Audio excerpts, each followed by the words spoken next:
Hello and welcome to the first pre-release content on the Bearfoot Miniatures channel. Today we're going to be going over Necromunda Secundus. We're going to be going over the campaign, the units that are included, like the fighters. We're going to be going over an example gang, and basically, is the set worthwhile?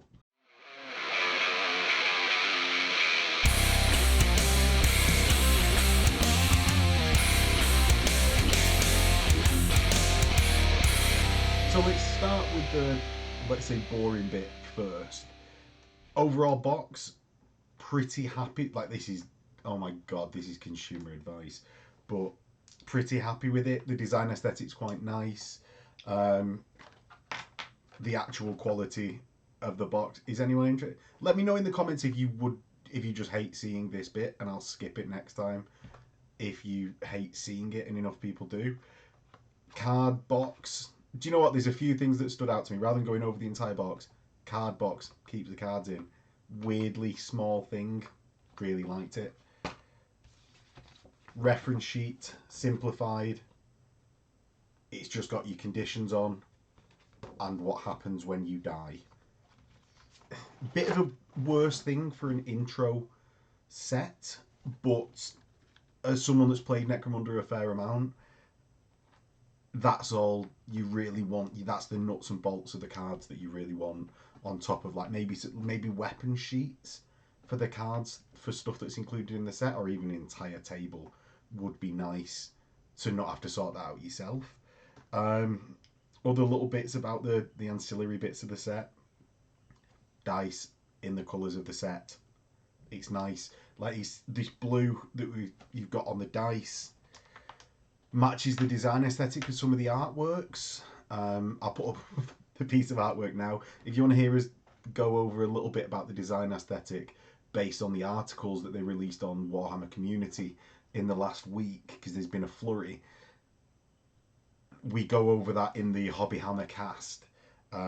It's worth just checking out. And Miles has got, obviously, a very expert painter's opinion. So that will be coming out tonight on Miles' Little Legend channel. And obviously I'll be going over my own thoughts more in detail without his annoying voice in the side of me all the time. So yeah, thoughts on, let's go over the campaign, because this is something I never like to end on a low, and this is something that usually is a low for me, actually, weirdly, with Necromunda. I think the campaigns aren't always that inspired. The Arthurian Secession I didn't particularly like, but the Hive Secundus box, we have essentially a box game campaign. It's a 1v1 versus the arbitrator versus the player.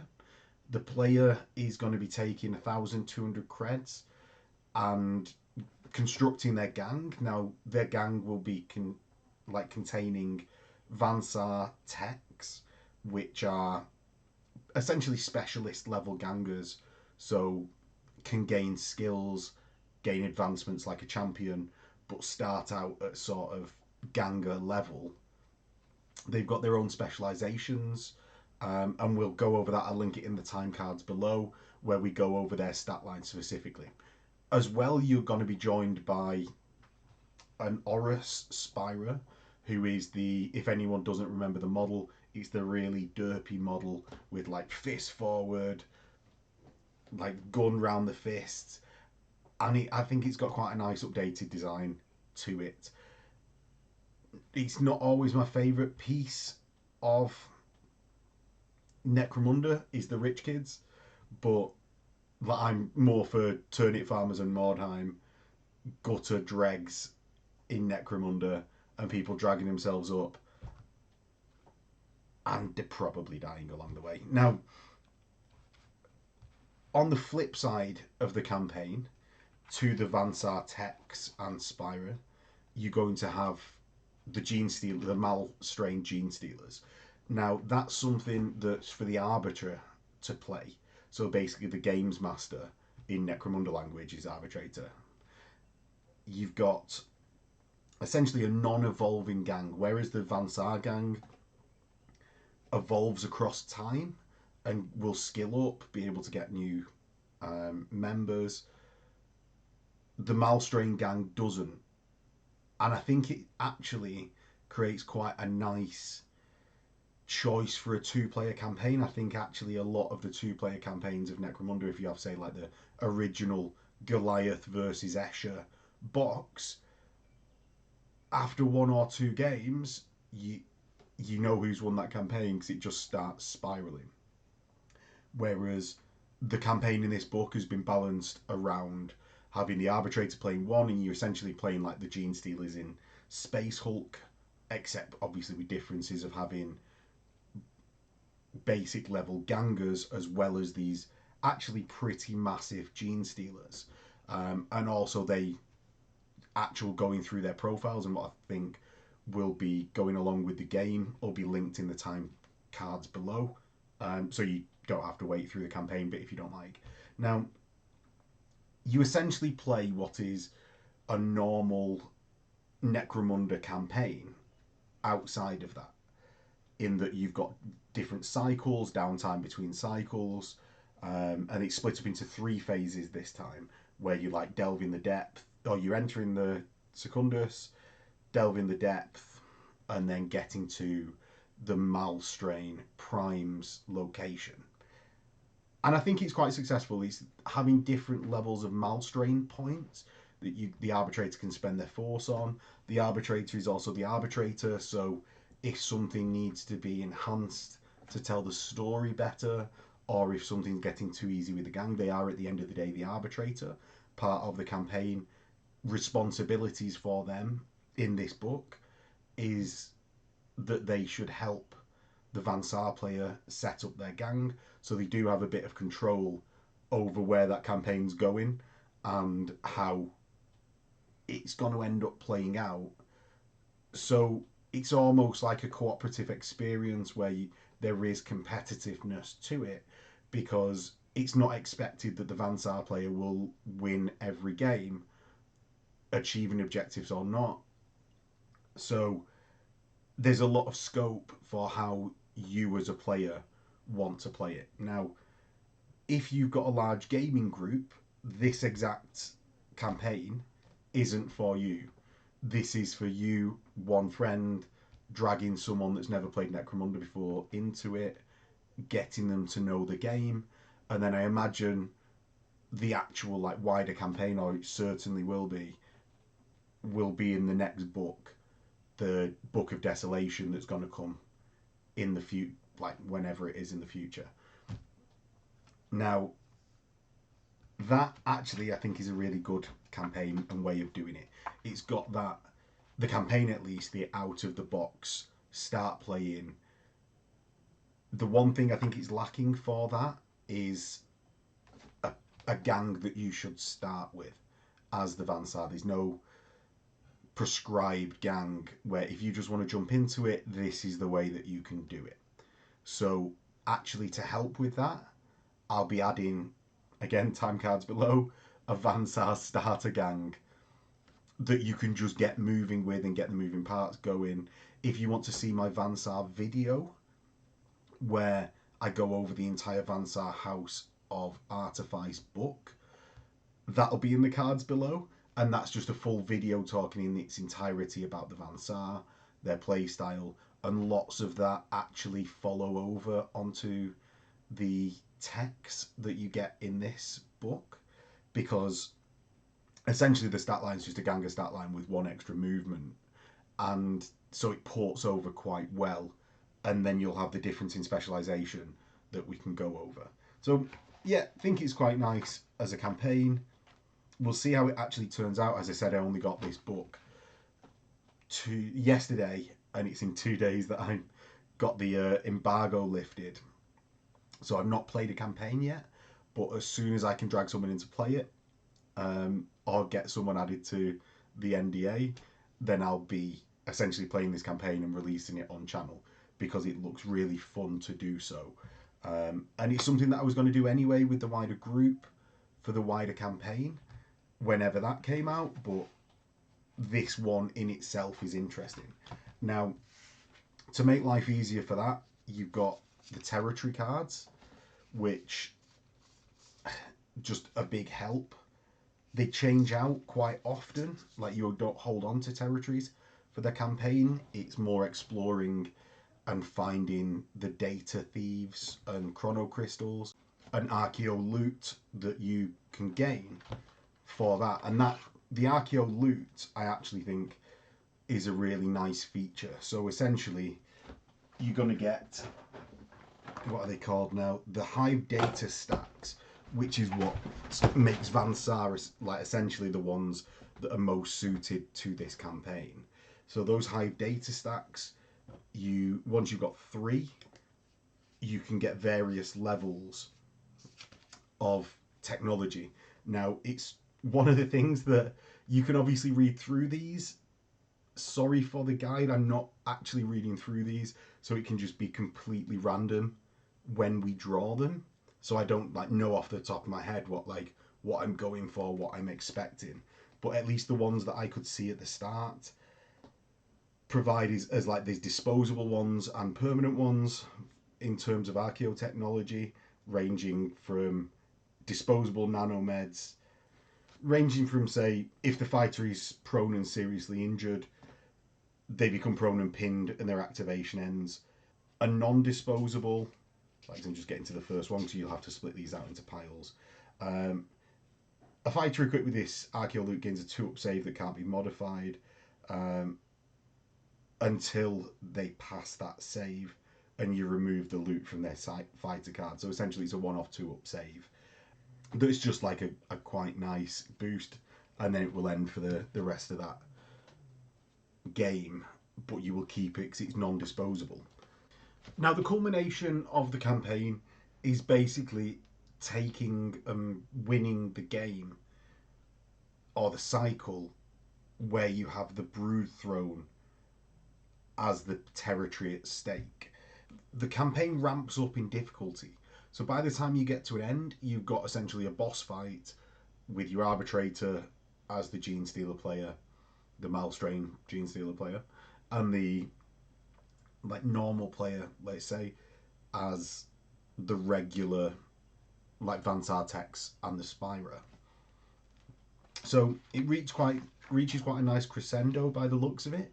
Ramps up in difficulty, though as the arbitrator, I wouldn't be surprised if you want to ramp up and down sort of tempos for the games, give a bit of a break to the players if you've absolutely smashed them in the previous game, and just treat it as sort of a cooperative fun experience, because there is, especially with these 1v1 campaigns, because I have played a couple, them to just be an absolute smash on one side after 2 games and there's just no recovering, and then you're in this sort of negative death doom spiral of a campaign. So I think even the choice to term them as an arbitrator rather than the player, and that to be the standpoint from the start of how you're going to approach this, I think that's a really smart move by the designers for you to be able to have like essentially a successful campaign that's fun for the both of you. So let's get down to business, shall we? Let's go into the gangs. Now, essentially, you're going to get 2 parts to the Secundian incursion gang. You've got the Vansar, that are very Vansari, and the Spyrer, who is an entire different beast. Now, they've said for the Book of Desolation, yeah, I got it right. So they've said for the Book of Desolation that you're going to have a Secundian incursion gang, and that in this, like just the main rulebook for the Hive Secundus is made up of a Spyrer leading the gang of the Orlok Tek Hunters. So I imagine that carries over into the rest when we see the Book of Desolation. So it's just like Spyrer leader, and that's an Horus within this.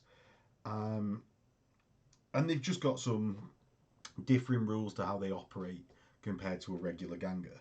So to start off with, you get reflex enhancers, which gives you an extra ready marker. So you will get 3 actions in each phase. Now remember, standing up is an action and charging is a double action. So even without any skills such as Nerves of Steel, you'll actually be able to do that, which is a big bonus, right?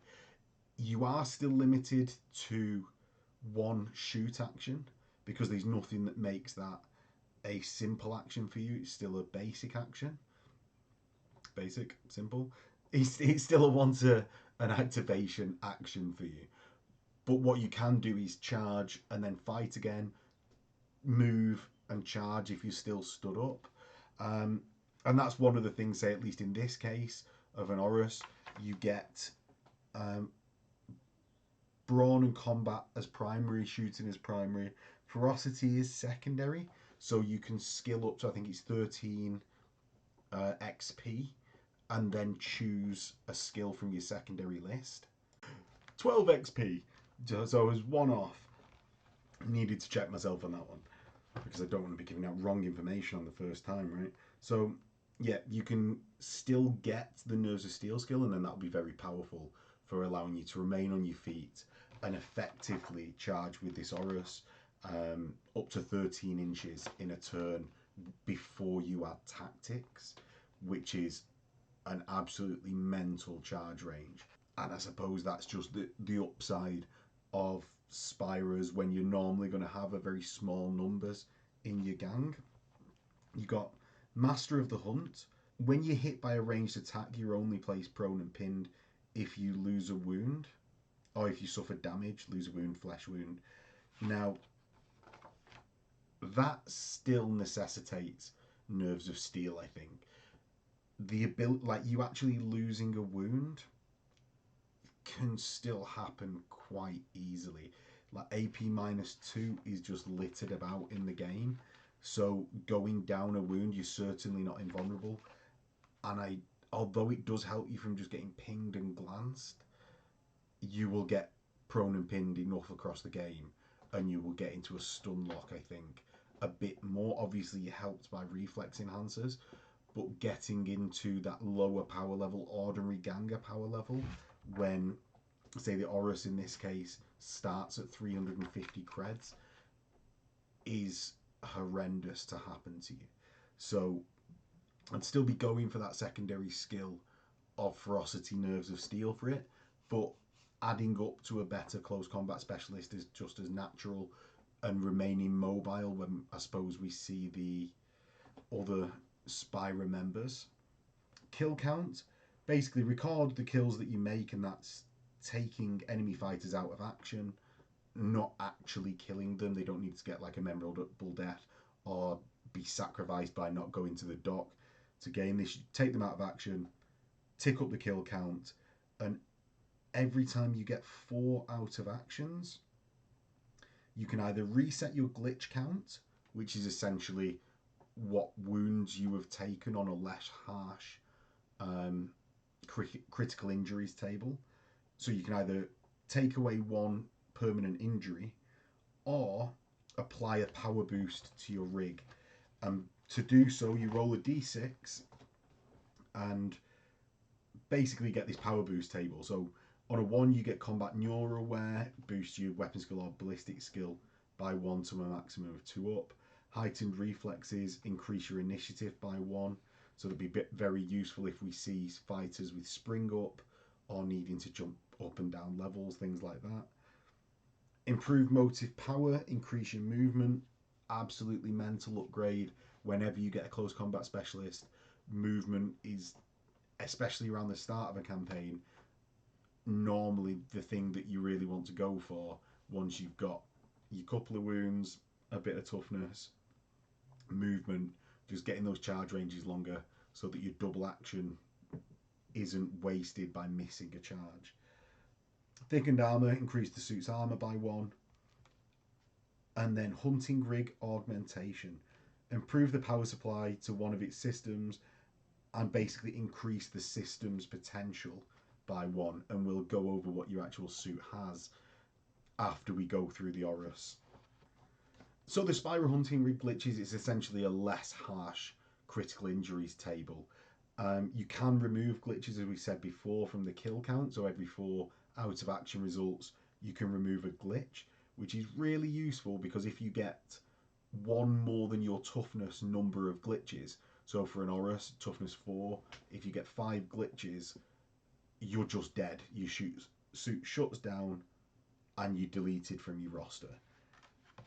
Which, it sounds harsh, but when you get a champion that is good, like I remember Aegis from my Arms Master from the Ghastly Prospects campaign that we played recently on, recently, God, I bet it's a year ago now, that we played in that campaign, just would go around crushing people's skulls, and it was quite easy to get 3, I say quite easy, it was very achievable to get 3 out of action results in a game from a good champion, especially one that's at that like sort of 300 creds level where you can just crush the skulls of people that are 50 creds with pretty much ease. And that's like the entire job of the Spyrers, right? So let's go on to the actual Horus Spyrer stat line. You've got movement 5, standard, human. Weapon skill, ballistic skill 3, good, or I say good, standard for a champion. Now, what's weird there is you're not completely stand out on the weapon skill chart. When I would expect this mega guy with fists to be stand out there. You've got strength 3, though that will be boosted by weapons. Toughness 4, 3 wounds, which is good. That's at the level of, say, like an Orlok leader, which has an especially high wounds count. Initiative 3, so still solid despite the fact that you're toughness 4 and 3 wounds. 2 attacks, leadership 7, cool 5, weapons, willpower, intelligence 6. So fairly solid across the board. It's no, again, standout stats like a Goliath leader's cool being so low. But what you are then made up for is the fact that you've got your Horus hunting rig, Horus power talons, and 2 bolt launchers included in your cost of 350 creds. So you come fully equipped out with your actual war game. Now, what your Spyrer equipment does is you start off the hunting rig giving you a 4-up armor save and a 6-up field save, which is incredibly powerful, right? That's the equivalent of a 25 cred armored undersuit plus the 15 cred mesh armor, giving you a 4-up. And a 6-up field save, I don't really like 6-ups, but to just have it included, and then the tier 1 and 2 augmentations, increasing that to 5 plus, then 4 plus, that then becomes really tanky. And that's going along. You'll also be ticking up in experience, as well as ticking up from your kill counts. If you can do on the power boost table, you can do quite well across that.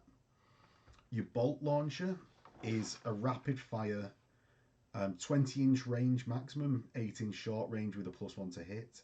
It's a rapid fire 1 sidearm that you've got strength 4, AP -1, damage 1 with an ammo of 4+. So it's like a demi bolt pistol, lacking a bit in the damage by 1, but you've got the rapid fire 1, ammo 4, really good, because once you run out of that bolt pistol, you just never reload it. And having 2 of them that you can blaze away all the time with your ballistic skill 3 up, obviously 4 up when you fire into weapons, but it is very useful.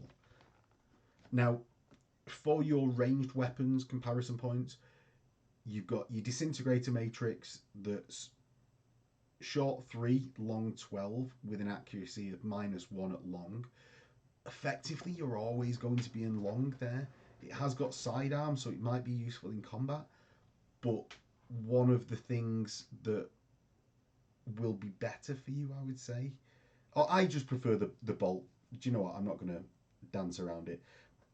I prefer the bolt. The strength 5 Disintegrator Matrix, AP -2, damage 2. It's got Sever, but at a 60-point upgrade, and that's for 2. but for a 60-point upgrade, I don't know. I like the idea of just keeping it a bit cheaper, maybe going for the Power Fist on an Oris.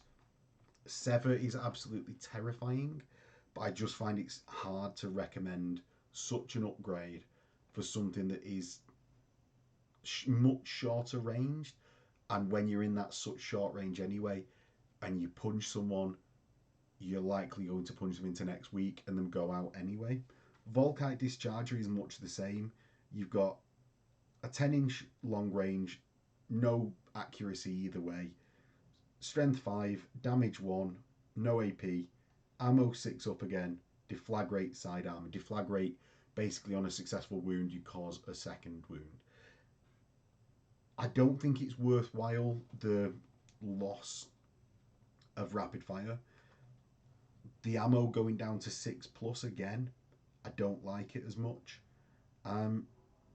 It's just keeping it that bit cheaper with the bolt launchers and longer range, importantly both for the short range accuracy modifier of the bolt launcher. I do really like. You've got your Oris Power Fist or your Oris Power Claws as standard, Power Talons. +1 strength, so you now strength 4, AP -3. Bit excessive for the start of a campaign. And as we'll go on for this particular campaign, I don't think it's fully necessary to have that -3. I'd probably be going with something that might give you more strength, like the Power Fist, which give +2 strength and only -1 AP. I think that's a better comparison, but it's significant credits increase. You get damage 1 on the Power Talon, damage 2 on the Power Fist. Power Fist again coming out on top, to me at least. And then you both have melee impaired, and the Power Fists have got power. Now, power only being able to be blocked by other power weapons can be quite useful. Gene Stealers don't have any power weapons, and you're unlikely to be seeing power weapons, if any, in this campaign on the brood scum. So fairly solid weapons. Power Fists I do like, but it's 50 credits upgrade going to 400 credits, so it's going to be 1/3 of your starting creds for an Oris with the Power Fists. So those are the weapons. You can also equip a Bio Booster, a Respirator, or a Caryatid Prime for 90 creds.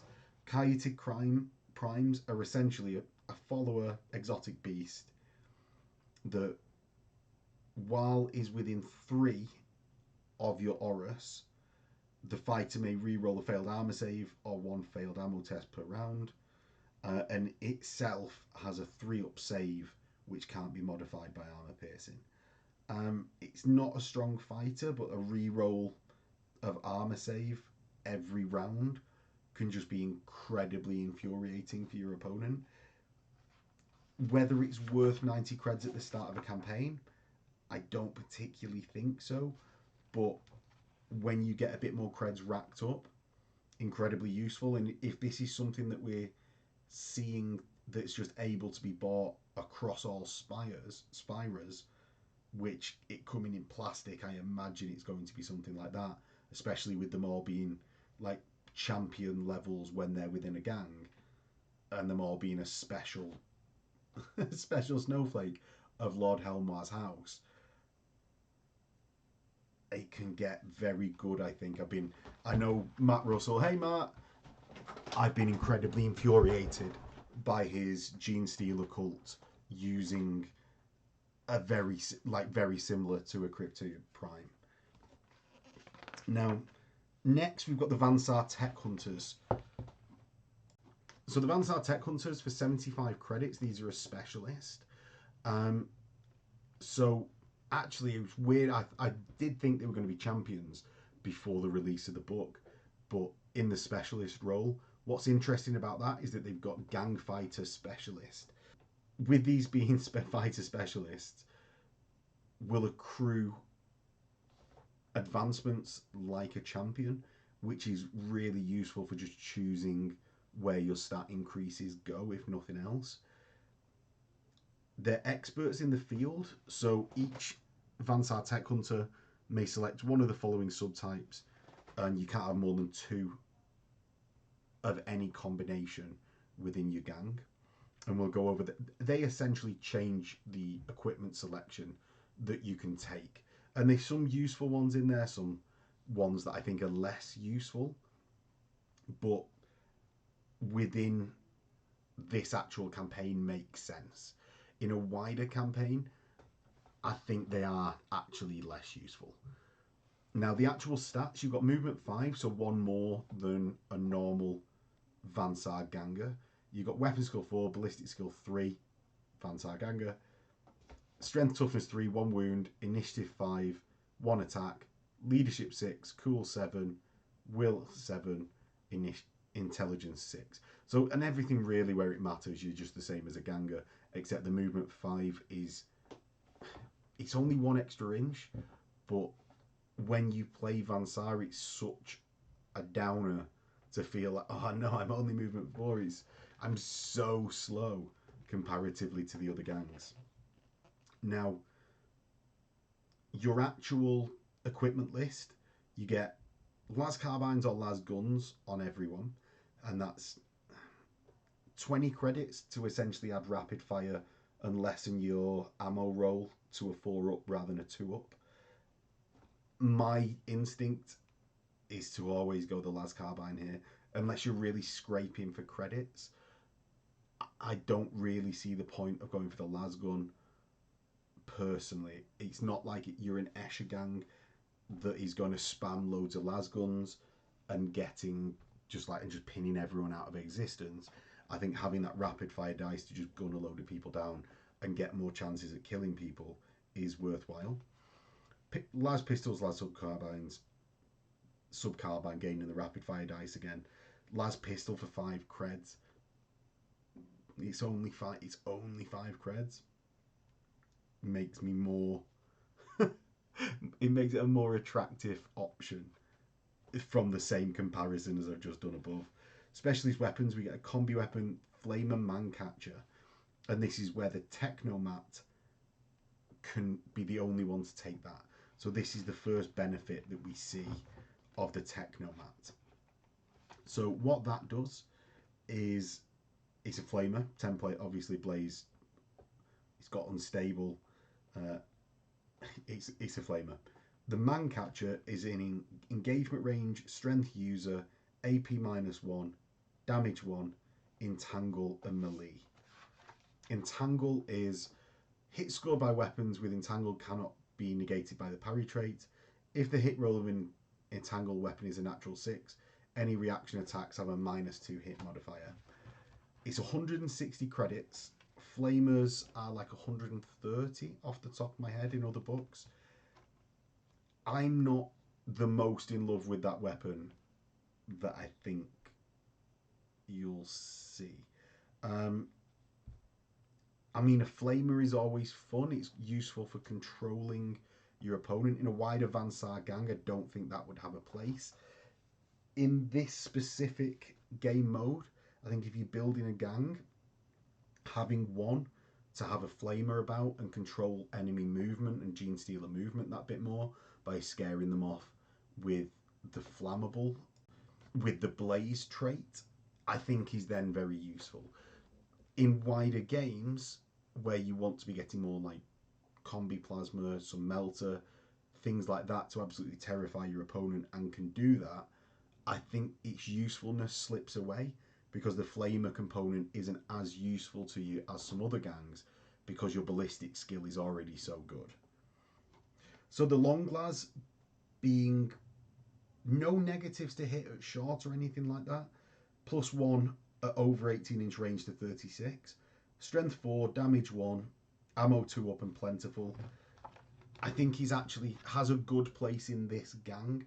The model is really nice as well, but I think having that ability to reach out and blast at your opponent, especially if you're playing on boards other than the ones that come in the set, which is obviously a Zone Metalis, but it's low cost at only the same as a las carbine, and the ability to shoot for a long distance and control the space a bit, I think is worth potentially taking.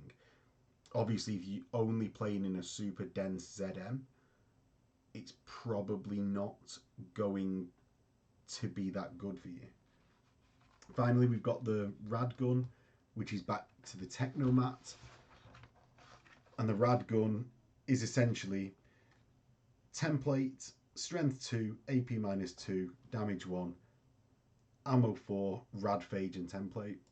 Now, this weapon has two things going for it. It's a template weapon that costs less than the other template weapon in this gang. And two, it can put reliable flesh wounds down on your opponent. However, it's got two things not going for it. It's not got the blaze trait that the other template weapon, the Flamer Mancatcher, has. So therefore, you don't basically just immediately put your opponent out of action. Getting flesh wounds on your opponent's nice, but killing them with a strength 4 Flamer rather than a strength 2 rad gun tends to be better. It's, if you watched any of my Horus Heresy videos where I'm playing my Iron Warriors, you'll know that I pretty much always bang on about, do you know what's better than pinning someone? Killing them. The Flamer has the ability to kill them and potentially pin them if it doesn't. The rad gun is going to weaken them slightly and pin them, and pretty much it. So I do actually just think the Flamer comes out on top, really, for specialist sort of weapons. Now, into the armor, again, the Technomat can take light carapace for 80 credits. I don't know whether I'm ever in favour, really, of a Vansar gang starting with carapace. Yes, you're going to be on a 3-up. Sorry, 3-up. Because of your armoured undersuit that you come standard with. However, it's such, you could get another fighter for the same credits. Granted, only with a las pistol, but it's an ablative wound versus, I don't know, just having some better armour. What I think is a much more attractive option is the mesh armour. It's 5 credits more than the flak armour, and the one better armour save you get off the flak versus blast weapons, you just get all the time with the mesh. And for 15 credits, making your Vansar Tek Hunter 90 credits, plus a weapon, let's call it a las carbine, 110, you're getting a rapid fire las rifle with a 4-up save, which is fairly solid at that point for 110 credits. Personal equipment, this is where the gang comes more into its own. So we've got the Augur specs on the Augur Tech only, 20 credits. Basically, your infiltrators or any brood scum or brood intercept markers, the Malstrain that come onto the board as part of the campaign, cannot be placed within 12, so infiltrate and new entries onto the board, it keeps them away from you a bit, which can be very useful, especially with a high-powered infiltrator can just be absolutely horrendous by getting first-turn charges being 8 inches away from you. Just horrible. Medicae kits for the Biotechnist for 30 creds. The Medicae kit allows you to roll an additional recovery dice when you're doing your test and discard the one that you want. So whether that's worth it, I don't know. What is worth it on the Biotechnist is the Servo Medicae, which essentially allows you to perform an action to immediately do a recovery test and get back in. So if you have one in one of your groups and you've got a serious injured fighter, before the serious injured fighter's action, you can medicate them, they get back to their feet and carry on fighting, which can be really, really useful, especially if you don't need to move that turn because you're in like unit coherency essentially. So I think that is a really useful one for 15 creds. You've got the Vox Array for 30 credits. Now, with no abilities to use group activations in this campaign, this is really useful. What it does is allow the one fighter that's got it, the Arga Tek, or two if you've got two, to have a group activation 1. Incredibly useful in that clutch situation. In a wider gang where you can take a champion, would you take a champion that already has group activations 1, or take a Tek Hunter and then upgrade them to have group activations 1 but be worse than a champion in every other way? I'll leave the jury out on that one. We've got the refraction cloak on the gun tech. Now, this gives you a -1 to hit for your enemy to hit you with a ranged weapon, or -2 if you didn't move. So just really useful if you've got a long las and you're just going to sit there sniping. -1 to hit all the time as well is really useful. If you're behind cover, have a -1 to hit. You're incredibly safe. Now, finally, we've got the weapon accessories. Hotshot lasgun packs on the lasgun and las pistol only. This is sort of what pulls a little bit at the lasgun. Essentially, it gives you strength 4, AP -1 to your lasgun, with no option to the trading post to just try and get a shotgun or something like that, or a combat shotgun, or even a scatter gun, scatter laser in a normal Van Saar gang. It makes that lasgun a bit more attractive.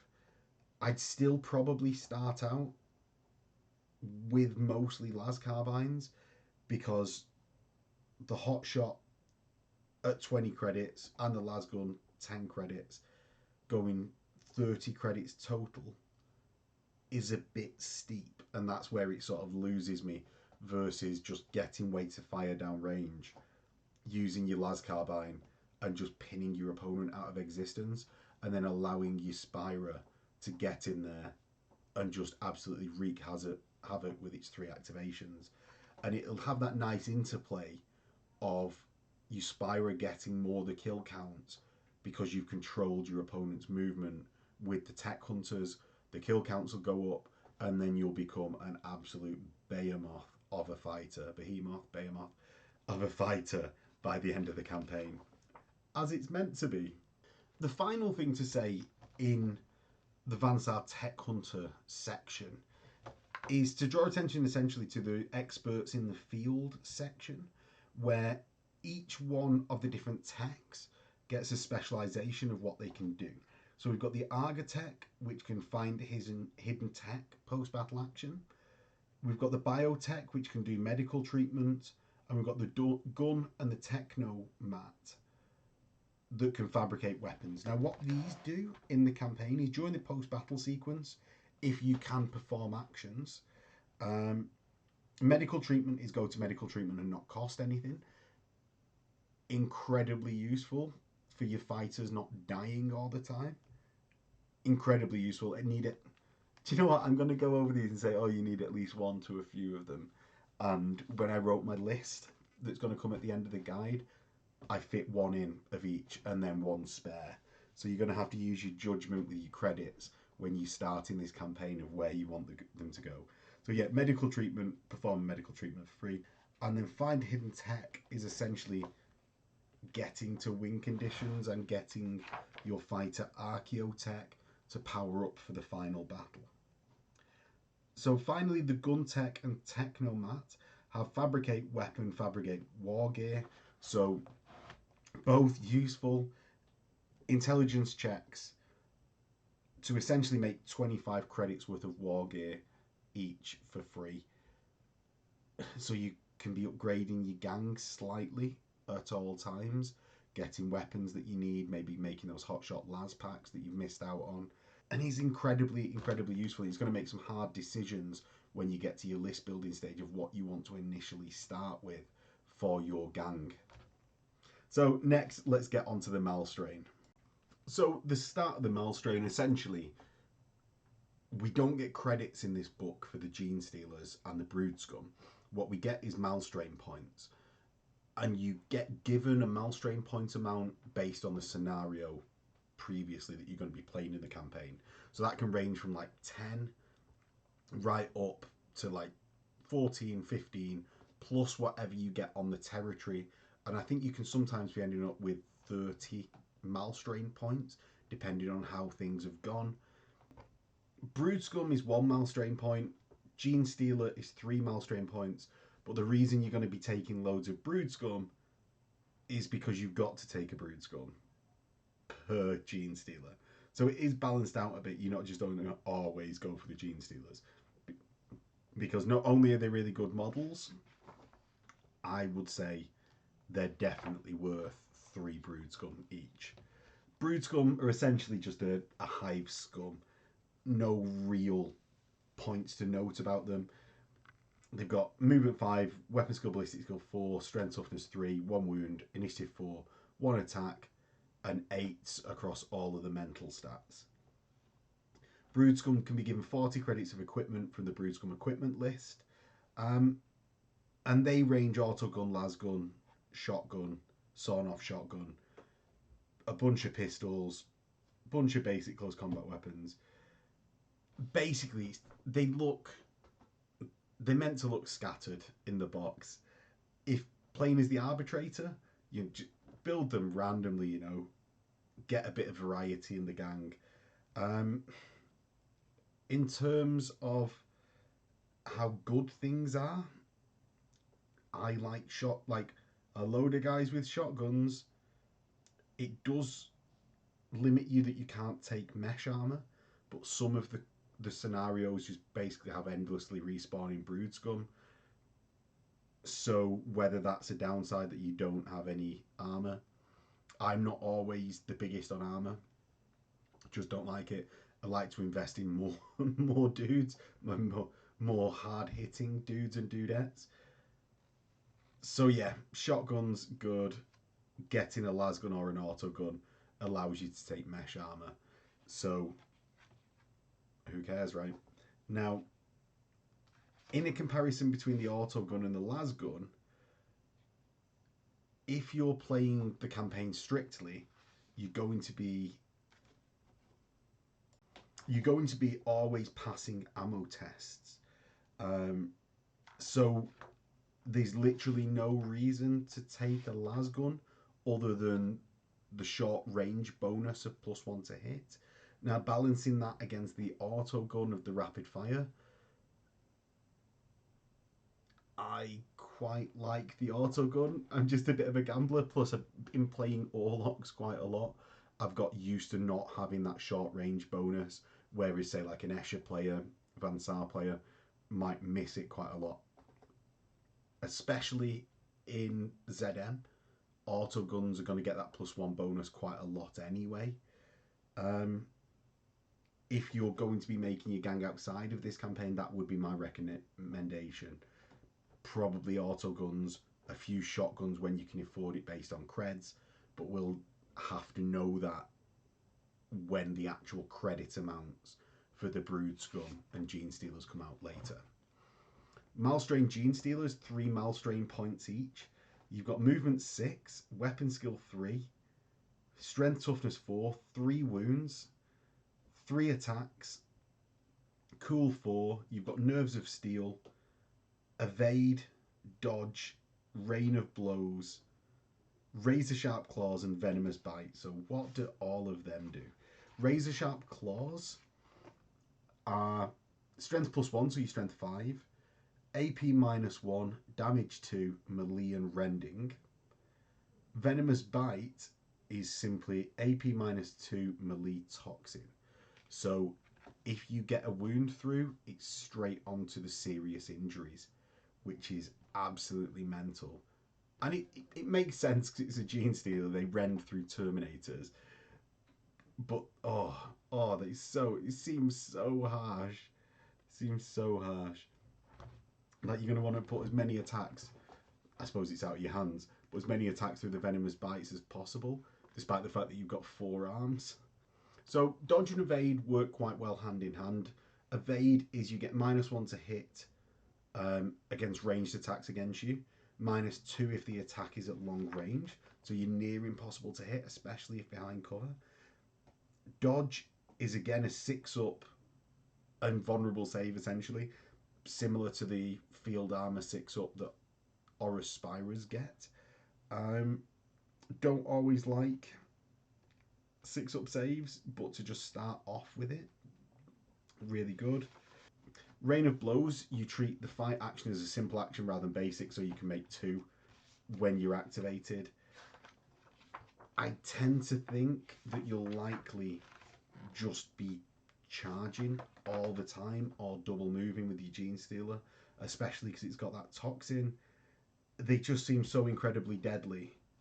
I don't know why you wouldn't be, because you're going to have 4 attacks on the charge, hitting on a 3, and just, I would think, mincing people. Finally, you've got the Malstrain Tyromite, which is 1 Malstrain point each, so the same as a Brood Scum when you're setting up your scenarios. They fly at movement 7. They've got... So finally, the Gene Stealer has Mesh Armor for a 5-up save and a Bio Booster. And the Bio Booster means that the first time in the battle an injury roll is made for the fighter, roll 1 less injury dice, for example 2 going down to 1. And if you're on 1, you roll 2, and the worst result for your enemy is picked. Why did I not just read it? Why did I not just directly read it out rather than coming up with a different way to say it? Right. Finally, we've got the Malstrain Tyromite, 1 point each, 1 Malstrain point each. Movement 7, though they're flying, so ignore all terrain. So when you're double moving, 14 to go up and down levels is incredible. You've got Weapon Skill 4, Ballistic Skill 6, Strength 3, Toughness 2, 1 Wound, Initiative 2, 1 Attack, Cool 5. You've got the Dodge skill, so on a 6 you just ignore either an incoming shooting attack or combat attack. You've got Flak Armor and Bio Booster. You are also armed with a Stinger, and what the Stinger does is... I've got no one else to filibuster on this cast while I flick. Oh, it's nasty. You get AP -2, melee, Radphage, and Toxin. Ignore the Radphage. It's got Toxin, so if you basically do anything but a flesh wound on the serious injury roll, you're going to cause your opponent to go serious injured, and then you stamp on their head with your tendrils. Incredibly, incredibly powerful. Definitely better than Brood Scum, I would say. And no wonder everyone is going missing in Hive Secundus when both the Gene Stealer and the Tyromite have Toxin. It's absolutely mental. Though I've not played it yet. You just shoot them. Just shoot them. I guess they're toughness 2, and that is the game. And that is the game. Shoot them before they sting you. Now that brings us to the end of how all the gangs and stuff look.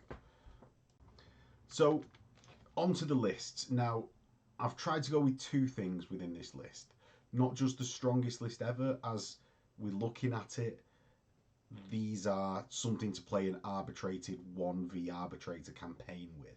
So I've tried to include a variation of play styles in there, as well as what I think would be a fun list rather than just the strongest list possible, because how it seems to be set up, like even specifying that the Tek Hunters are specialist, and with other gangs being, say, like the Goliaths were teased, I think on the 17th, were teased as being within the campaign. Surely we're going to see the wider Vansar gang in there. So yeah, I just wanted to get a representative sample that would be fun to play this campaign with out of the Tek Hunters. So we've got, starting off, Horus with Fists, 400 creds, about a third of the gang. I didn't want to go Bio Booster to make it that more expensive. If you want to pinch on some other things, and I'll say where, potentially a Bio Booster could go on the Horus, because it's such eggs all in one basket anyway, you might as well go ham with it. But I just liked the numbers and how the list looked with it without that Bio Booster. Next, I've got a gun tech, long las, photo goggles, and mesh armor. Potentially, the photo goggles could be squeezed out for photo lumens or something like that, though you are revealing yourself then. Or you could be switching that to the refraction cloak, whereas I thought they might be better later purchases, keeping them a bit cheaper. Um, and I just wanted to go with the photo goggles rather than the lumen, just to keep it not revealed all the time and have at least a little bit of element of the force I could use in that way. We've got an auger tech, mesh armor, las carbine, photo lumens, vox array. Putting the vox array in there provides at least some group activation potential within the gang, just for that moment where you need, like, oh god, I really need to bring that one person down right now. We've got a biotechnist, mesh, las carbine, photo lumens, and servo medicae to just accompany the gang about, use an action to make someone stand back up. We've got a technomat with the mancatcher, las pistol, and mesh armor. That again is because I like the playstyle. I think the flamer does have something to offer the gang within these Secundian scenarios, and it's almost actually quite a nice thing that different play styles and weapon choices come to the fore, especially when you get a more limited gang. You can try more things that you normally wouldn't, and I think this is one of the areas. Finally, I've just labelled it Tek Hunter because we've got one of each type, so you can sort of choose what you think is lacking in the gang in terms of what you want to spec out into afterwards, or using the expert in the field rule to use the post-battle action, such as like find hidden tech, medical treatment, fabricate weapon. My recommendation would be another auger tech to get that find hidden tech post-battle action, but it could be any of them, as I say. Again, that's got mesh armor, las carbine, photo lumens, las pistol. You're going to be in the dark a lot. I know if I dropped all of the photo goggles and photo lumens, you would be able to squeeze in another ganger, but your entire specialization and benefit for this gang is to shoot the gene stealers before they get to you, because they're really scary when they get to you. So I thought I'd just lean into that a little bit. And I quite like, it's 6 members, but you've got one really strong member. I think it's quite a nice varied hunting party. I say varied, there's 3 with las carbines, but the look of the models on the field and the little interactions like the servo medicae, vox array, I think are nice little different interactions for each model. You've got your team of specialists, like the design team actually said that they wanted in their Vansar article on the 18th. And yeah, it just felt like a nice one to me, and that's why I didn't have the bio booster and stuff like that, and had the photo lumens. So that is actually bringing us to the end of this guide rundown, release day extravaganza, whatever you want to call it. If you do enjoy watching the videos, don't forget to do all the YouTubey stuff. It does really help the channel continue to expand and help me essentially bring you this content when it's most valuable, which are these sort of pre-release. If you really like it, there is a Patreon link below, as I said before, where you can get yourself dice, access to the Discord, where you can follow along with our campaign when we kick off the Necromunda Hive Secundus full campaign whenever that comes out. And you can berate me for making stupid choices with the weapons that I give my dudes and dudettes. And with that, hopefully you've enjoyed it. We'll see you next time. See you in a bit.